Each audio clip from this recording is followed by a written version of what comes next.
Hello and welcome everyone. We're so happy to see you. I'm so glad you guys came out and joined us today for another Music Monday with Alia School of Art. Listen, guys, this next guest, he is a true overcomer. Talk about triumph. You want to hear his story. It is riveting how he transitioned and was able to overcome homelessness, alcoholism, depression, to become the musician, the phenomenal musician and father that he is today. So we hope that as you guys listen to his story, that you will be encouraged, that you will be inspired to know that, you may be crying today, but there's joy in the morning, because there's always an opportunity for things to change and to get better. So without further ado, my name is Renee West. Let me just introduce myself. And again, I'm the CEO and founder of Alia School of Art, where we are impacting our community's social, emotional, spiritual, and physical needs through arts and education. Please check us out online. You can find us on our website, which is www.aliaschoolofart.com. That's ALIYAH, schoolofartsingular.com. Or please find us on social media, like, share, tag, repost. We're on Facebook and Instagram at the same handle, Alia School of Art. So again, sit back, relax, and enjoy the guest that we have today. Mr. William Alexander, how are you? Hi, how are you? I'm doing well. Blessed beyond measure. Thank you so much. Awesome. So we're going to call you Alex. And so, yes, Alex, I know that you're a musician, you're a singer, you're a songwriter, you're a performer. But before we get into the story behind the man of what it is, everything that you went through, all the trials and triumphs that you went through to become the man that you are today, can you tell us a little bit about how you came into your musicianship and your becoming a performer from youth to adult?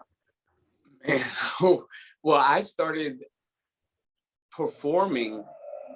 I had to have been like maybe 6 or 7 years old. My mother and father found out I have a sister and brother, and we all can sing. We all love music. So she used to put us together and make us sing. We used to go downstairs and have to sing in front of people. But then, I found that I could also entertain. I used to love watching Michael Jackson, James Brown, and I was like, I can do that. So I would be the one to try moonwalking across the floor. I remember honestly moonwalking before I was actually running down the hallway. So it was something that was always in me. My parents used to bring us downstairs in front of the grown folk and make us dance, send us back up to our room. So that's really where it started. And from there, it just built into something magical, from performing, dancing, also singing, playing the bass, and finding different avenues to just exhaust my mind of music is really where I took it at that point. Wow, that's awesome. Now, the unique thing about you is that you were self-taught. You never went to school for any of these trades, did you? Not at all. I went to a school that was very prominent in music, but I chose to stay away from it. Like my brother and sister, and my father, they were so hard on music and discipline, and the focus was on them. And I made sure that I did something different. So my first growing up, I was running track. I ran track from the time I was in 6th grade until I was 25 years old. And I made sure that I stayed away from music, but I was still kind of dabbling in it because it was fun. It was always something that was a joy in my life. But, I ran myself into a career, and then found myself empty because I didn't have what was a part of me that whole time. So went through my trials at that point, and then found it, and I've been attached to it ever since. Well, we're so glad, because we're certainly grateful for your gift. Thank you. So eventually you honed in on your craft, and you perfected your craft. You had a gift. You had a gift of an ear. You were able to listen and pick up things quickly. Can you tell us about that initial introduction? Because I know that even though you had this great gift and you had this great talent, you still had some growing up. You still had some maturing to do. Yes. Can you tell us about working with, can we say his name? Anyone. Okay. Can you tell us about working with Music Soul Child and Um, what you learned from that experience? well, my first gig was I was subbing for my cousin. I didn't mean to just kind of bend down. It was just so embarrassing. I was working with my cousin, and I'm surprised if anybody, probably the background singers at that time, still remember this. But I was just energy. I full of energy, full of life. Just got finished running track. My cousin, he was, singing at the time for him, and he had something he had to do. So I was, I linked up with him through, I don't know how that happened, but I ended up on this gig unqualified.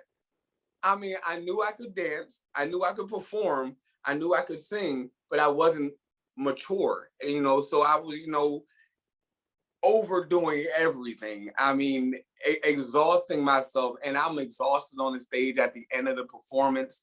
And it was kind of like a great job, but you're probably not going to be on this gig again. So it was humbling. And then one of the singers, she was always, every time I see her, she's always dropping nuggets into my life. And she told me, she was like, one thing is, you take that hype persona and you make a character out of it, and you put a name to that person and that individual, and you discipline it. So that's what I ended up doing. I would watch anybody. I mean, the craziest people that I would see, from Jamie Foxx, even comedically, I would watch Dave Chappelle, and even in their humor, they maintain a level of control.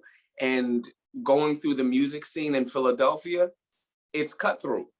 I mean, and they don't give you a chance to ask why, so if something is not right, good job, thanks, but bye. So that was my first experience. That was, well, oh gosh, it had to have been like maybe 18, 19 years ago at this point. Yeah, not 19 years ago. I look like a kid now, but it's like Benjamin Buttons. But that was my first experience, and I got fired on that gig. And from then on, I made a promise that I'd never get fired from another gig again. I'd never lose another gig, and I'd make sure that I'd excel in it. So I just started practicing and emulating, and things that I see, I would make sure that I could do it. And if I couldn't do it, I'd be honest. That was it. Listen, don't be embarrassed. I mean, I'm sure everybody out there has their moment, but out of that experience, listen, the thing that I like about it is that you didn't allow it to make you bitter, but you allowed it to make you better. So what is Right. one thing that you took away and that you learned from that situation that you could share with someone else? I would say, honestly, to anybody, be teachable. You have to be teachable, no matter how old you are, no matter how young you are, and especially in the music industry, with it growing and always evolving, with it changing, adapting. You can take old principles and philosophies and you can put it into the new experiences, but at the end of the day, you have to be teachable. I mean, this time out for the analog, we're now in the digital world, we're now in the social media world. What I learned from that, we didn't have social media back then. We got right in your face. So you have to be able to take constructive criticism and say, you know what, I don't feel any way by it. This is now a tool for me to grow. So if I can tell any musician, any artist, any aspiring designer, anybody, be teachable. That's it. It opens up a world of opportunities for you. That is excellent. That's definitely well said. Thank you for sharing that. Thank you. So we know you took a little side road. You were pursuing track and field, correct? You're pursuing track and field, but then you felt that longing in your heart for music, and so you knew that you had to return. Tell us about that journey. Yes. So this is where like the humor comes in. But I was married. I got married at about 24, 25 years old, which ended me running track. Not to say it ended, but I had to focus on family. And so from there, things weren't great. I'm just going to be honest. Marriage was not what I thought it was. It wasn't what I saw my parents. And although, it was the 80s at the time when my parents were raising me, it wasn't anything like I thought it was. It wasn't the hugs and highs and kisses and the hugs. It was not. It was Mr. and Mrs. Smith.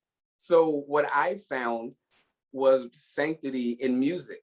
So I would go every now and then to an open mic, or I would be in, the community that I was in, and then I would find myself gravitating back to Philadelphia.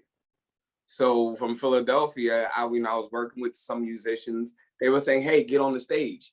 Get on the stage. We hear you humming. Get on the stage. Get on the stage." And I'm like, "All right."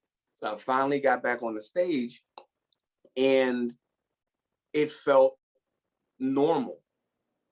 It felt like home. It felt like somewhere I was supposed to be all along.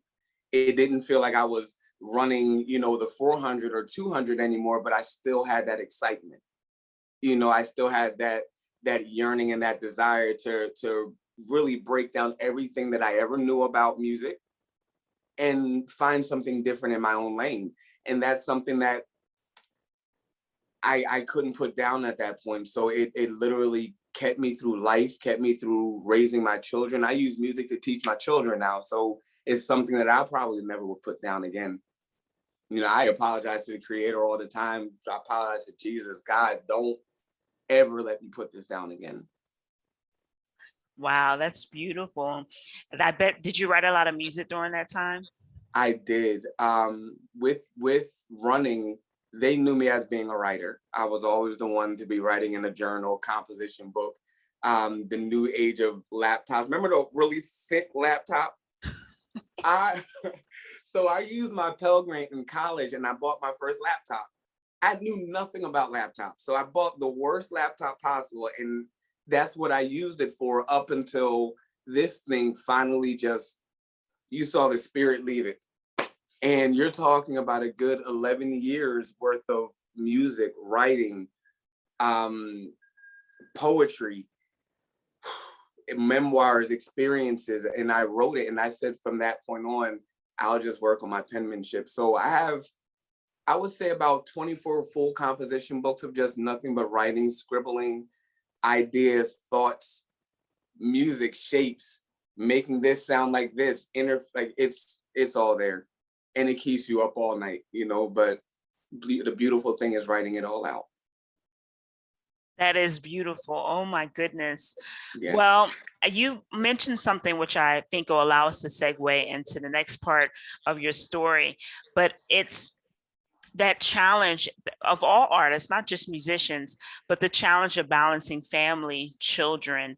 Yes. Can you talk to us about the importance of of marriage, of children, of family in general, and what you learned throughout your experiences? Well, I'll never shy away from admitting, I don't fear marriage. I love marriage. I love union. More importantly, I love Black union. I think it's important to our community, our civilization, our livelihood, to make sure that we are a part of our cultural experiences, and that's shared through music. It started in slavery. We have so many avenues that we use to communicate with one another. I mean, I've seen barbershops go from brawls to just fellowship with music. I've seen bars subside. I've seen weddings turn into chaos and order through music. And logically, if my child is crying, I'm going to put some music on and I'm going to calm myself down, and then we're going to calm down and talk about it, because I use music with my children as a sense of redirection. What I try to do for them is saying, hey, instead of being angry about something, hey, sing a song. Sing a song about why you're angry. Sing a song about what will make you happy. Sing a song about being happy. And we'll go through, in our discipline, it goes through various things. I mean, I got out of that physical disciplining and beating the kids. It doesn't help, not to say it's not needed and necessary, but raising my children through music is something that encourages them and helps them, and it structures them and gives them something to do. And as far as my music and bridging it with my family, oh goodness, my potential partner, if you're not even a music head, you don't have to be a musician, but if you don't appreciate music, we're going to have a tough time. And blending that, because it's a language to me. You know, if I'm upset, there's a song for why I'm upset. You know, if I'm happy, there's a song for why I'm happy. If you can't catch those songs and understand what that means to me, we can't, like, there's hard to communicate. And even when you're in a relationship and with marriage, you got to put music down sometimes. If your marriage is struggling, if your family is struggling, put that to the side. You'll always have music, but your family will remember and hold you to account the things that you do.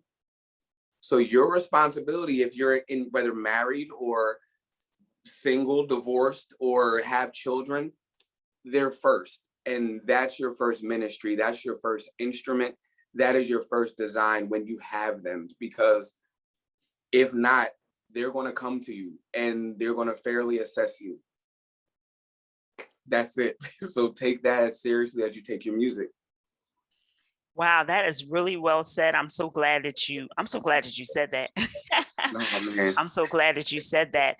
I want to get into some of the other parts of your story, but as I'll say an icon or a musician or an artist or someone who's on stage, who is in the forefront, have you faced challenges, or are there challenges for the artists in regards to their marriage and the sanctity of their home?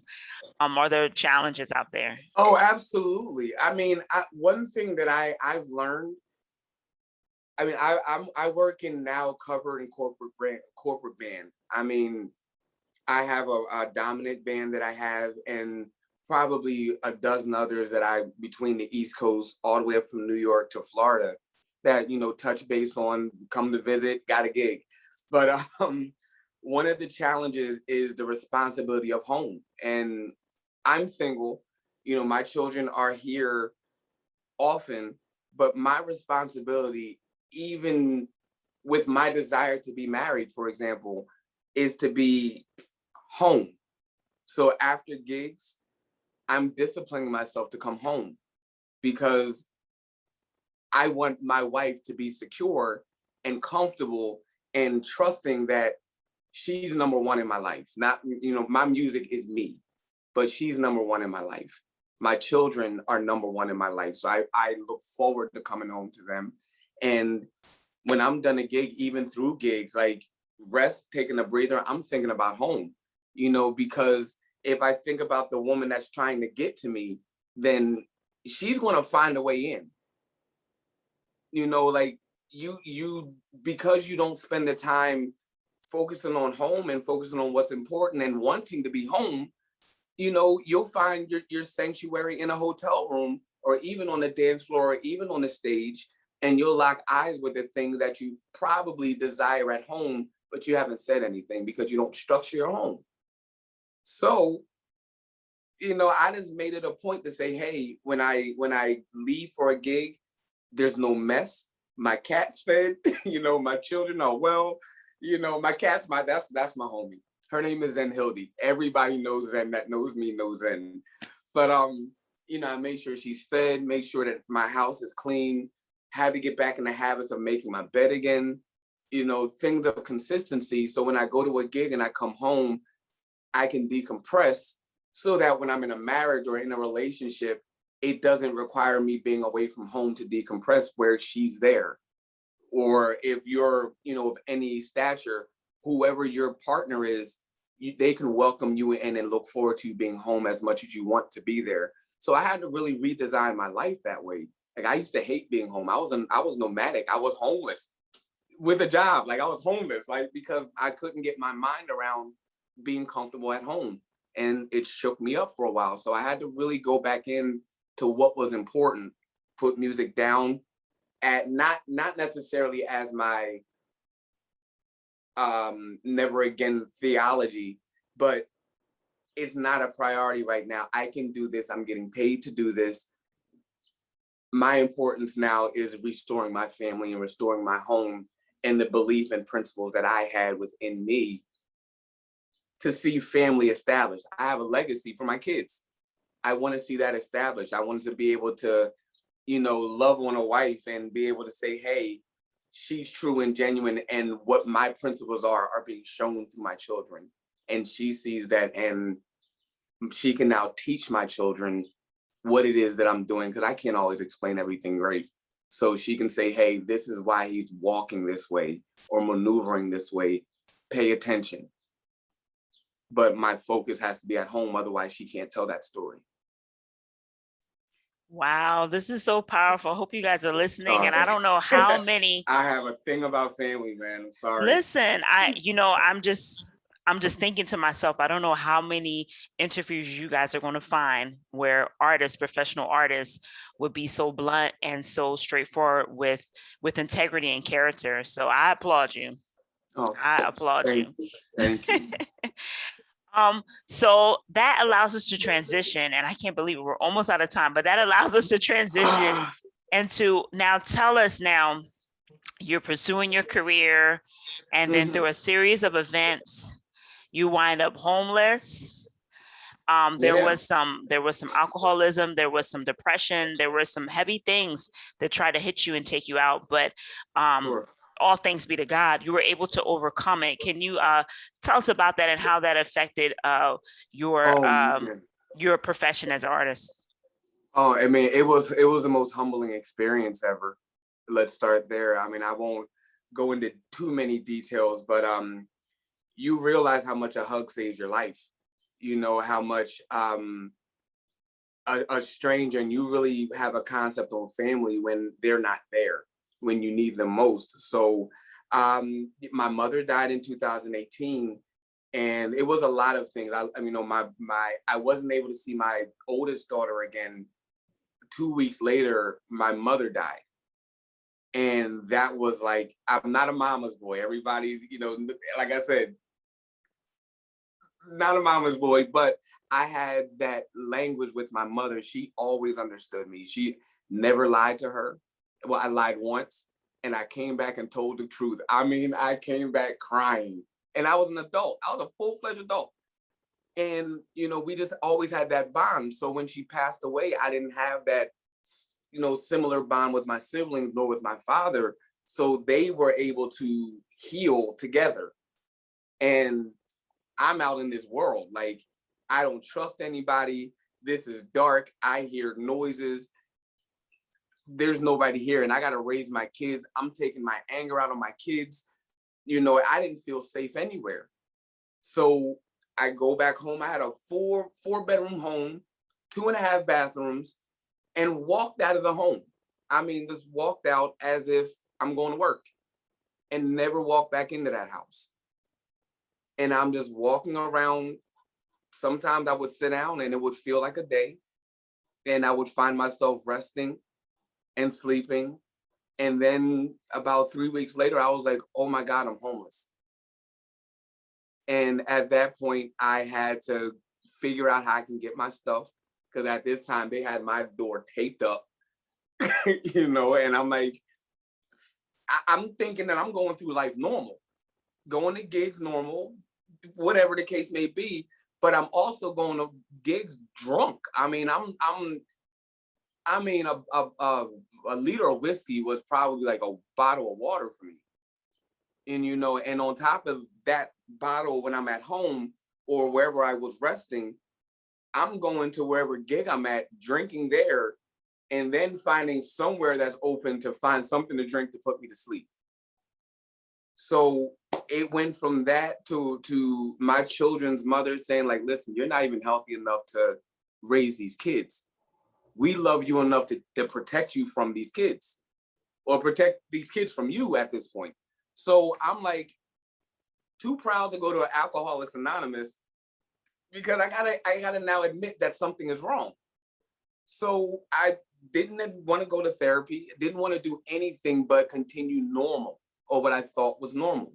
I thought this was grieving, but I was becoming addicted to grieving. I was becoming addicted to mourning. I was becoming addicted to just being down and bad and feeling off.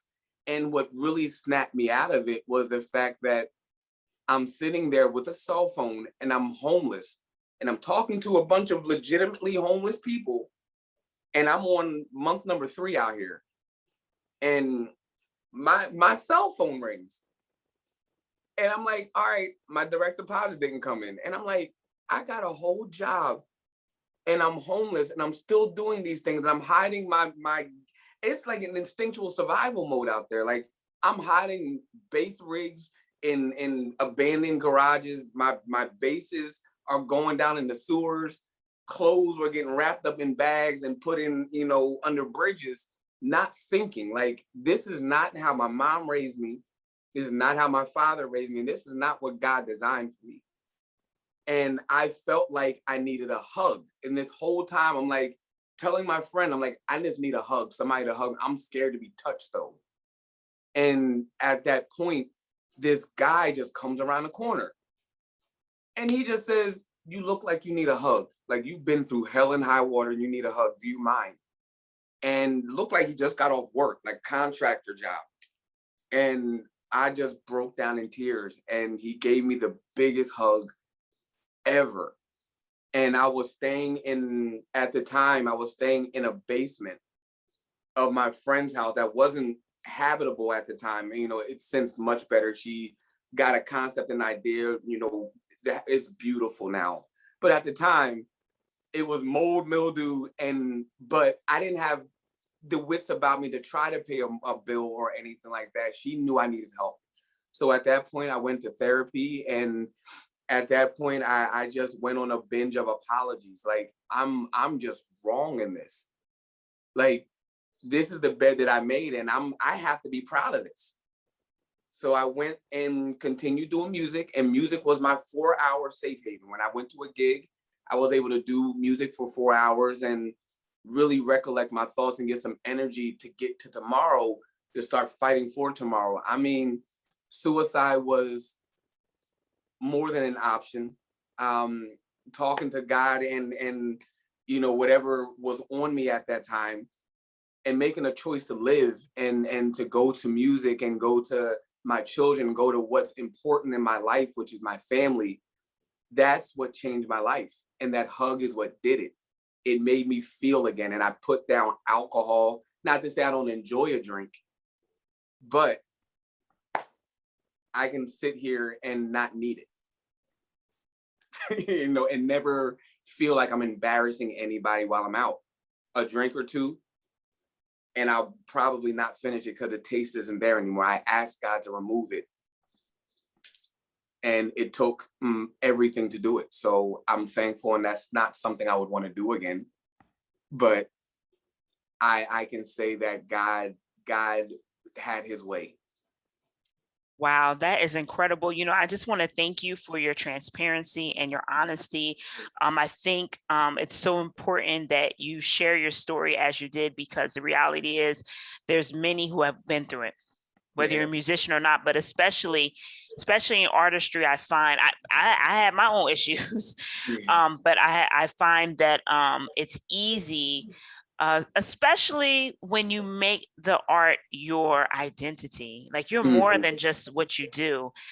People can spiral out of control with drinking, with drugs, with sex, with all kind of things. They can really spiral out of control. So I really, really do thank you for your transparency.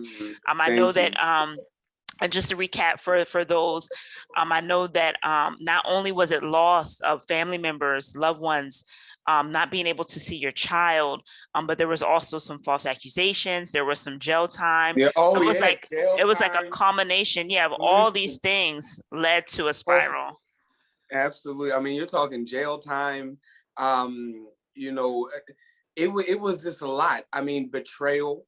I mean, best friends finding out that they're out doing things with people that said that they loved you, things of that nature. People that said that they love you out doing things that were, trying to really hurt you, So it was one of those things where, take family seriously. If I could say anything to any be teachable, take family seriously, be home, be present, take that time to enjoy your loved ones. it changes your life, and it'll change theirs. You'll never know. I'll tell anybody, listen, smile because somebody might need it. If you're at a cash register, if you're working at McDonald's, smile. Not because it's your job, but because it's your responsibility. If one person smiles to you and you smile at them, does not make the world better?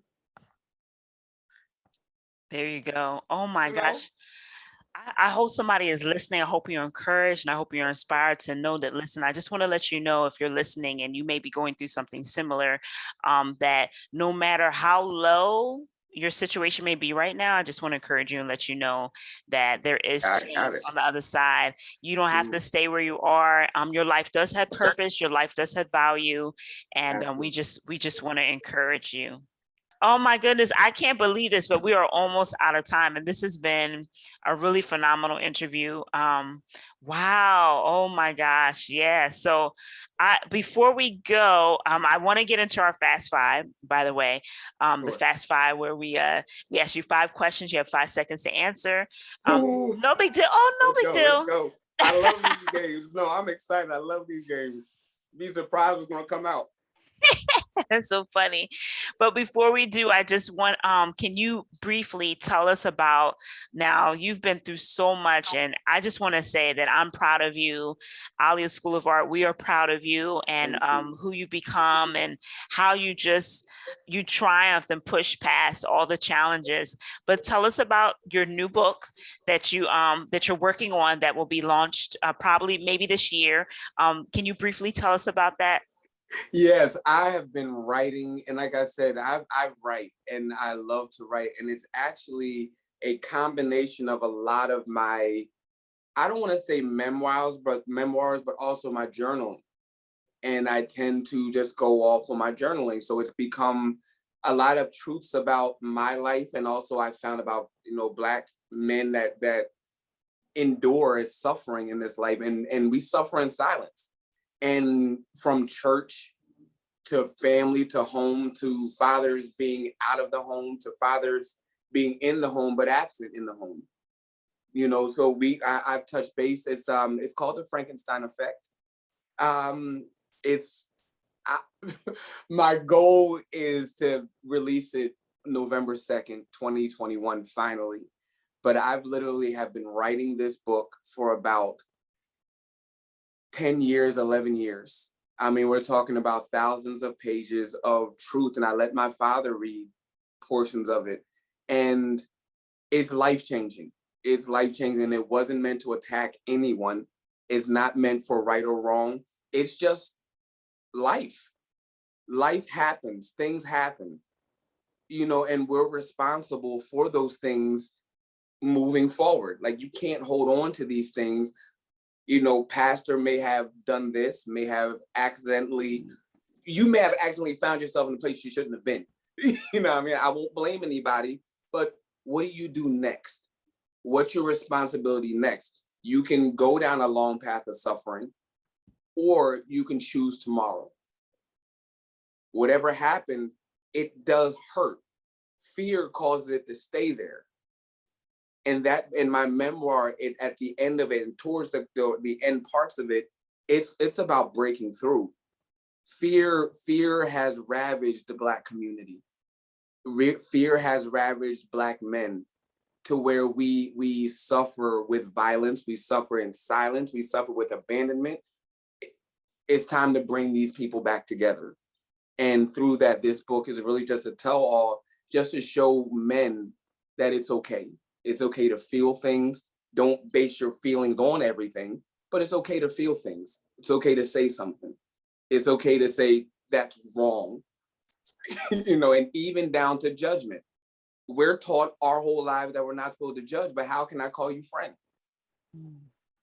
Wow. Well, again, we applaud you, and woohoo. November 2nd, 2021. Yes. You need to listen. When you get all your things together, you need to create something so we can pre-order, okay? I will definitely. Like I said, and let us know so we can support it. Absolutely. Well, we bind that up in the name of Jesus. But like, no, I'm just joking. You're funny. Yeah, but when you do, let us know so we can help promote it and let people know absolutely, that the book has come out. Wow, definitely. My this has been Instagram, Will of William. Check it out. I do a lot of little reels and things. It's called Black Boy Joy. That's been my mantra for 2020. Black Boy Joy. Find something, Black Girl Joy, that you remember from your childhood that made you joyful. Of course, of health, but find that thing and live it again as an adult. I challenge any Black human in America to do it, whether it be double Dutch, finding your, freeze tag, hide and go seek, those things that brought us together as a community. Those are things that are going to keep us as a community. Music is in all of it. wow, excellent, excellent. Well, I think my double Dutch days are over, but They're just beginning, I promise. But I want us to hop into our Fast Five, and then afterwards, Yes, please give us more information about how we can find you and connect with you on social media and support what it is that you're doing. I'm sorry, I jumped the gun. Oh no, that's okay. Not a problem. No problem at all. Are you ready for your Fast Five? I am. Okay, awesome, awesome. Okay, number one, you are something else. Favorite genre of music? Favorite genre of music is classical. Wow, okay. Okay, quickly, why? I was born and raised on classical. Mom, Wow. classical singer. Dad was a classical musician. Sister sang classical. Brother sang classical. Grandfather, grandmother was raised on it. Wow, that's beautiful. Amazing. Number Yes, two, ma'am. favorite artist? Favorite artist is Stevie Wonder. Ah, that is a great one. Doesn't even need explanation. He's phenomenal. Oh my goodness. Number three, favorite family memory? Favorite, sliding down the steps in cardboard boxes. Oh my my gosh, it was gosh. like the Winter Olympics. Like, we used to try to reenact it and be sliding down the steps. It was amazing. But between that and we have 37 first cousins. Wow. We had a choir. We all sing. We all used to. But that was another memory, having us all together in one house. Oh my gosh. We never got anything done, but it was fun. So That's my awesome. Oh my gosh. Okay. Wow. Number four, your most ideal vacation destination. I want to say Ghana. Wow. Awesome. I want to go to Ghana for about 3 months just to enjoy culture, music, entertainment, life, seasons. I want to get bit by a mosquito. I don't care. Let me be there so I can be like, I went and enjoyed home. Wow. Incredible. Incredible. And oh my goodness. I don't know who's either. No. And last but not least, if you could do anything when you grow up, what would it be? Well, I'm almost 40. When I was a kid, I wanted to be a biokinetic engineer. Wow. And I wanted to make not only magnetic railways, which take away from pollution or anything like that, but also create prosthetics, neuroprosthetics. So that was something that I was in school. I was always a physics nut. You know, I was always an engineering person, wanting to figure out why this, that. I took my TV apart when I was 4, you know, but it's always something I was involved in. So I wanted to be a biokinetic engineer, get the human and science to understand each other. Oh my goodness. Well, this has been amazing. Thank you again, William Alexander. Oh my gosh, we love you. And before you leave, you have to let us know where we can find you on social media. Yes, I am all over. I am on Twitter. You will see me saying some of the most crazy things about the Olympics, about politics, about just life. I'm on there. You'll hear music on there. You'll hear motivation on there, never anything to cause any dissension. I don't believe in it. Love everybody. I'm also on both Twitter and Instagram as The Will of William. And also on Facebook, I am just William Alexander, WM Alexander. And that's how you'll Wow. find me. Awesome. You guys heard it. Please connect with him. Check him out. You want to like, share, and connect with his page so you can know when that book is coming out, The Frankenstein Absolutely. Effect. You guys don't want to miss it. Yes. Oh my gosh. Well, this has been such a pleasure and an honor. Again, thank you so much for joining Thank us. you. And thank you so much again for just sharing from your heart. I'm confident that somebody's life was changed because you dared to be honest with us today. Thank you again. Blessings, blessings. Thank you so much. Thank you so Absolutely. much. And again, also, I do have a plant shop. Oh, My yes. Tell us about the plant children's shop. mother, and I forgot about Jasmine, I'm sorry. So we have a plant shop. My children's mother and I, we decided to bridge our minds together and just work together and be co-parents for real. Okay, So awesome. forget the court system, forget anything else. Let's make what we have something special. So through that, we opened up a plant, yoga, and apothecary studio shop on 4311 Lancaster Avenue in Philadelphia, Pennsylvania. And it's called Cultivated Bohemians. She is the face. She is the architecture. I am just the push that she needed to believe. And for that, we work hand in hand. But it's a plant shop. It's something that changed my life. I'm now a plant father. I love plants. They keep me calm. You need them in your house. They keep the air, and it causes you to stay in focus with what God has on this earth for you. Awesome. You know, they take care of it. So Cultivated Bohemians on Instagram, also on Facebook, but order online. We have products, we have bracelets. These are some of the bracelets from Cultivated Bohemians, and also Freebirds 1985. She partners with us. So we are a big network. So check us out. Amazing. Thank you so much for sharing that. See, I told you guys, plants are necessary. Oh my goodness. Wow. Well, we thank you guys again for joining us for Music Mondays. This has been Music Mondays with William Alexander, a musician and performer, and it's been truly a treat. Please, you can check us out if you want more information about what we do and who we are on our website at www.aliyahschoolofart.com. That's ALIYAH. Or you can follow us on social media, Facebook and Instagram at the same handle, Aliyah School of Art, so you can know what's coming up next. We thank you guys so much for your participation with our Music Monday series. And moving forward, be sure to join us on Thursdays at 6 p.m. Eastern Standard Time for Theater Thursdays. So we love you guys. And again, we thank you so much. And we can't wait to see you guys next time. Bye-bye. Thank you.